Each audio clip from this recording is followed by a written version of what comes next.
ഇപ്പൊ നല്ല മഴക്കാലമാണ്. അതുകൊണ്ട് എപ്പോഴാ കറണ്ട് പോകുന്നതും എപ്പോഴാ കറണ്ട് വരുന്നതും എന്ന് നമുക്ക് പറയാൻ പറ്റത്തില്ല. ഇനിയിപ്പോ നമ്മുടെ അയൺ ബോക്സ് കംപ്ലൈന്റ് ആയാലോ കുഴപ്പമില്ല. എങ്ങനെയാണോ നമ്മുടെ അയൺ ബോക്സ് വെച്ച് നമ്മുടെ ഡ്രസ്സുകൾ തേച്ചത് അതുപോലെ തന്നെ നമുക്ക് ഈ ഒരു സംഭവം വെച്ച് തേച്ചെടുക്കാം. ഇപ്പൊ തോന്നും ഇത് ഉടായ്പാണെന്ന്. സംഭവം ഉടായ്പല്ല. നിങ്ങൾ ഈ ഒരു വീഡിയോ ഫുള്ള് കണ്ടു നോക്കും. ഇനി നമുക്ക് ഇതുപോലൊരു കപ്പ് വേണം. കപ്പ് ഇല്ലെങ്കിൽ ഇതുപോലൊരു പ്ലേറ്റ് വേണം. ഈ ഒരു ട്രിക്ക് കൊണ്ട് നമ്മൾ തേച്ചെടുത്തതാണ് ഈ ഒരു ഡ്രസ്സ്. ഇങ്ങനെ ചെയ്യുവാണെന്നുണ്ടെങ്കിൽ നമുക്ക് കറണ്ടും കൂടി ലാഭിക്കാം. വിശ്വസിക്കാൻ പറ്റുന്നില്ല ഇല്ലേ? എന്നാ വിശ്വസിച്ചോ, നമുക്ക് വീഡിയോയിലേക്ക് കാണാം. ഈ ഒരു വീഡിയോ കണ്ടതുകൊണ്ട് നിങ്ങൾക്ക് പ്രയോജനം മാത്രമേ ഉണ്ടാവത്തുള്ളൂ. ഇനി നമുക്ക് ഇതുപോലൊരു പാത്രത്തിൽ കുറച്ച് വെള്ളം ചൂടാക്കണം.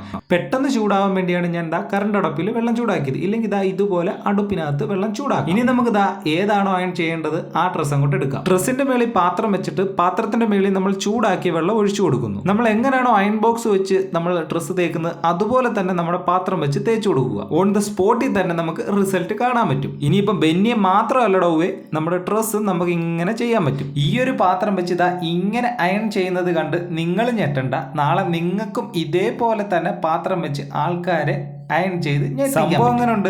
കിടിലല്ലേ? ഇതിനെക്കുറിച്ച് ഞാനൊന്നും ഇനി പറയുന്നില്ല. നിങ്ങൾ തന്നെ നമ്മുടെ കമന്റ് ബോക്സിൽ പറഞ്ഞു തുടങ്ങിക്കോ. കൂടാതെ നിങ്ങൾക്ക് എന്തെങ്കിലും ഐഡിയ ഉണ്ടെങ്കിൽ അതും കൂടെ ഒന്ന് പറഞ്ഞു തന്നായിരുന്നെങ്കിൽ നമുക്ക് ഉപകാരമായേനെ. അപ്പോൾ എങ്ങനെയാ വീഡിയോ സബ്സ്ക്രൈബ് ചെയ്ത് ഷെയർ ചെയ്ത് നമ്മൾ ഒരുമിച്ച് മുന്നോട്ട് പോവില്ലേ?